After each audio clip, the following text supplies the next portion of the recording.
Despite young Sheldon's new streaming home making it more accessible, it's actually bad news for the show's upcoming final year.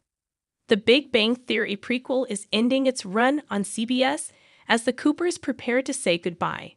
This may have come as a surprise, but the network pulling the plug on the family comedy drama is primarily motivated by its parent series continuity.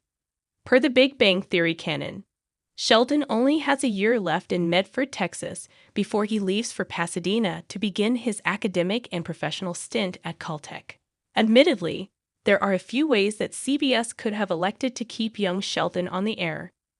That includes either shifting the show's focus from Sheldon to the rest of his family or totally foregoing its ties to the Big Bang Theory and setting it in an alternate universe.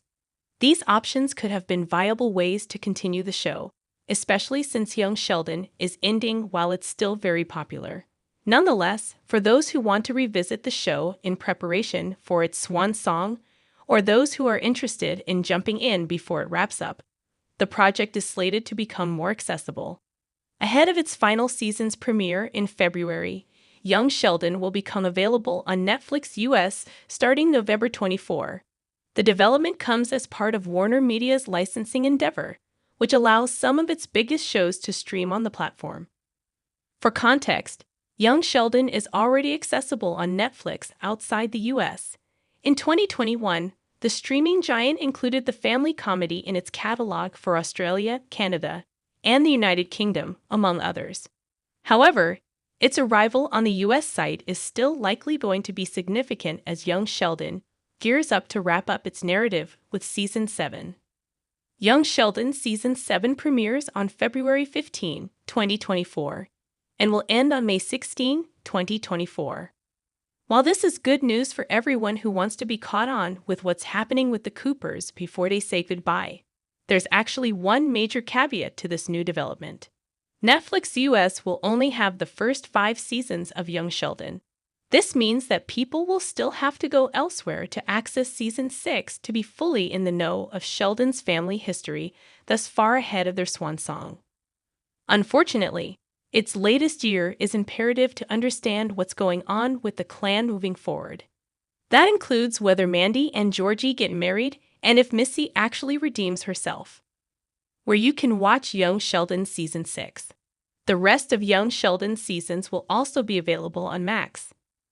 Those who want to stream Young Sheldon Season 6 still need a subscription for Max, previously HBO Max, however. The Big Bang Theory and its prequel were exclusively available on Max before this licensing deal between Warner Media and Netflix.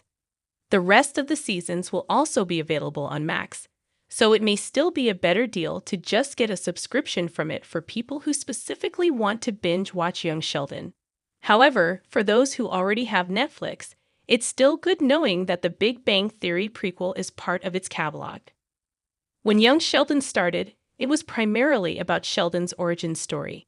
Its best asset was its connection to the Big Bang Theory, which was very popular at that time.